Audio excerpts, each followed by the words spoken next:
Hello guys, ഇന്നത്തെ morning ആക്ടിവിറ്റിയിൽ ബോസേട്ടൻ ഭയങ്കര ഒരു പണിയാണ് കൊടുത്തിരിക്കുന്നത്. എന്താണെന്ന് വെച്ചാൽ PR ടീമിനെ കൊണ്ട് മാത്രം നിൽക്കുന്ന ഒരാളും അതുപോലെ തന്നെ ഹൗസിലെ പ്രകടനം കൊണ്ട് നിൽക്കുന്ന ഒരാളും രണ്ടുപേരെ ചൂസ് ചെയ്യാൻ പറഞ്ഞിട്ടുണ്ട്. അപ്പോൾ PR ടീമിനെ കൊണ്ട് നിൽക്കുന്ന ഒരാളെന്ന നിലയിൽ ഭൂരിപക്ഷം ആൾക്കാരും 1-2 ആൾക്കാർ ഒഴിച്ചു 3 ആൾക്കാർ ഒഴിച്ചു ബാക്കി എല്ലാ ആൾക്കാരും അനുമോളെയാണ് സെലക്ട് ചെയ്തിരിക്കുന്നത്. അനുമോൾ PRന് വേണ്ടിയിട്ട് 16 ലക്ഷം രൂപ PRന് വേണ്ടിയിട്ട് എഗ്രിമെൻറ്റ് ചെയ്തു എന്നും അതിൽ 50,000 രൂപ അഡ്വാൻസ് കൊടുത്തു എന്നുള്ള ഗുരുതരമായ ആരോപണം ബിന്നിയാണ് ഉന്നയിച്ചിരിക്കുന്നത്. അതുപോലെ തന്നെ അതിൻ്റെ കൂടെ നിവിനുമാണ്.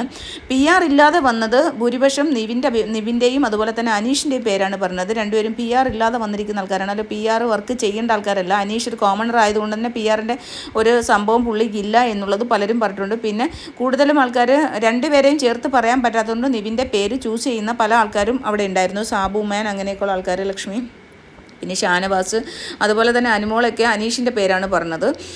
അപ്പോൾ ഇതൊരു വലിയ ഗുരുതരമായ ആരോപണമാണ്. അപ്പം ഇത് വലിയ ഒരു പ്രശ്നത്തിലേക്ക് ഇനി പോകും. കാരണം ഇത് എന്തുകൊണ്ടാണ് ബിഗ് ബോസ് ഇങ്ങനെ ഒരു ടാസ്ക് കൊടുത്തതെന്ന് നമുക്കറിയത്തില്ല. പുറത്ത് PRകൾ തമ്മിൽ ഭയങ്കര പ്രശ്നങ്ങൾ നടക്കുന്നുണ്ട്. PRകൾ കാരണമാണ് പലരും ഔട്ട് ആവാത്തവർ എന്ന് പറഞ്ഞാൽ അൺഫെയർ ആയിട്ടുള്ള എവിക്ഷൻ നടക്കുന്നത് PR കാരണം മാത്രമാണ് എന്നുള്ളത് ഇവിടെ പുറത്ത് ഭയങ്കര സംസാര വിഷയം അല്ലെങ്കിൽ ചർച്ചാ വിഷയമായ വേളയിലാണ് ഇതുപോലെയുള്ളൊരു ടാസ്ക് മോർണിംഗ് ആക്ടിവിറ്റിയിൽ ബിഗ് ബോസ് കൊടുത്തിരിക്കുന്നത്. എന്താണ് ഇതിൻ്റെ ഏഴിൻ്റെ പണിയാണോ എന്ന് നമുക്കറിയില്ല.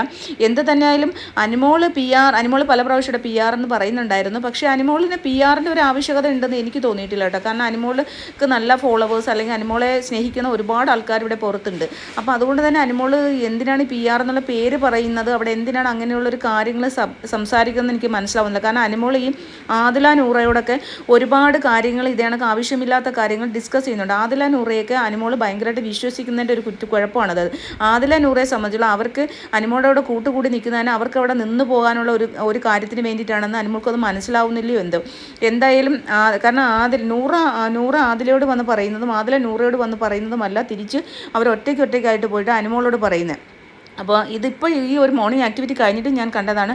ആദിലയോട് നൂറ ഇങ്ങനെ ഓരോ കാര്യങ്ങൾ പറഞ്ഞു കഴിഞ്ഞതിന് ശേഷം പറയുന്നുണ്ട് പിന്നെ അവൾക്ക് PR ഉണ്ട്, ഇതാ മറ്റേതാ മറിച്ചത് പറഞ്ഞതിന് ശേഷം പിന്നീട് നൂറ ചെന്ന് അനുമോളോട് ചോദിക്കുന്നു, നീ ഇവിടെ വന്ന് ഇത് പറഞ്ഞായിരുന്നു, അതെന്തെങ്കിലും ആവട്ടെ എന്നുള്ള രീതിയിൽ സംസാരിക്കുന്നത്. അവർ രണ്ടുപേരും കൂടി ഒരു പ്ലാൻ ഗെയിം കളിക്കണം. അവർ രണ്ടുപേരും യഥാർത്ഥത്തിൽ പറഞ്ഞാൽ സെപ്പറേറ്റ് കണ്ടസ്റ്റൻ്റ് ആണ്. എന്തിനാണ് അവരെ സെപ്പറേറ്റ് ആക്കിയതെന്ന് എനിക്ക് മനസ്സിലാവുന്നില്ല. അവർ രണ്ടുപേരും ഒരുമിച്ചാണ് എപ്പോഴും നിൽക്കുന്നത്. അവർ രണ്ടുപേരും പരസ്പരമാണ് അങ്ങോട്ടും ഇങ്ങോട്ടും.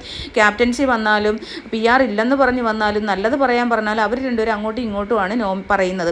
അപ്പോൾ എന്തിനാണ് അങ്ങനെയുള്ള ആൾക്കാരെ നിർത്തിയിരിക്കുന്നത് എനിക്കറിയത്തില്ല. പക്ഷേ അനുമോൾ അവരുടെ ചതി അല്ലെങ്കിൽ അവരുടെ ഒരു ചീറ്റിംഗ് മനസ്സിലാക്കുന്നില്ല. അനുമോളുടെ കൂടെ നിന്നിട്ട് അനുമോളുടെ കാര്യങ്ങളൊക്കെ മനസ്സിലാക്കിയിട്ട് ഇവർ പല സ്ഥലങ്ങളിലും പറയുന്നുണ്ട് എന്നുള്ളതാണ്. അപ്പോൾ PR ടീം ഈ അനുമോളെ സമീപിച്ച PR ടീം അല്ലെങ്കിൽ ചെയ്യുന്ന PR ടീം അക്ബറിനെ സമീപിച്ചു എന്നുള്ള വളരെ ഗുരുതരമായിട്ടുള്ള ഒരു ആരോപണമാണ്. അപ്പം ഞാൻ അവസാനം വീണ്ടും പറയുന്നു, അനുമോളെ സംബന്ധിച്ചുള്ള അനുമോളിന് അങ്ങനെ PRൻ്റെ ഒരു ആവശ്യകത ഉണ്ടെന്ന് എനിക്ക് ഇപ്പോഴും തോന്നുന്നില്ല. പിന്നെ എനിക്ക് PR എന്ന് പറഞ്ഞാൽ തന്നെ എന്താണ് ഇവരുടെ ചെറിയ റീൽസ് കാര്യങ്ങളൊക്കെ കട്ട് ചെയ്തിട്ട് ജനങ്ങളിലേക്ക് ഷെയർ ചെയ്ത് എത്തിക്കുക എന്നുള്ളതായിരിക്കും. അല്ലാണ്ട് PR ടീമിനെ കൊണ്ട് വോട്ട് ചെയ്യാൻ പറ്റുമോ, ജനങ്ങളിൽ ഇൻഫ്ലുവൻസ് ഉണ്ടാക്കാൻ പറ്റും എന്നുള്ളതായിരിക്കാം PR ടീമിൻ്റെ ഒരു അവസാനത്തെ ഒരു സക്സസ് എന്നാണ് എനിക്ക് തോന്നുന്നത്. എന്താണ് അത് അനുമോൾ കൃത്യമായിട്ട് പറഞ്ഞാൽ മതിയായിരുന്നു. നമ്മൾ എന്തെങ്കിലും ചെയ്തില്ലെങ്കിൽ PRന് ഒന്നും ചെയ്യാൻ പറ്റത്തില്ല എന്നുള്ള കാര്യങ്ങൾ പറഞ്ഞാൽ മതിയായിരുന്നു. പക്ഷേ എന്താണ് ഇനിയുള്ള അവസ്ഥയെന്ന് നമുക്ക് കാണേണ്ടി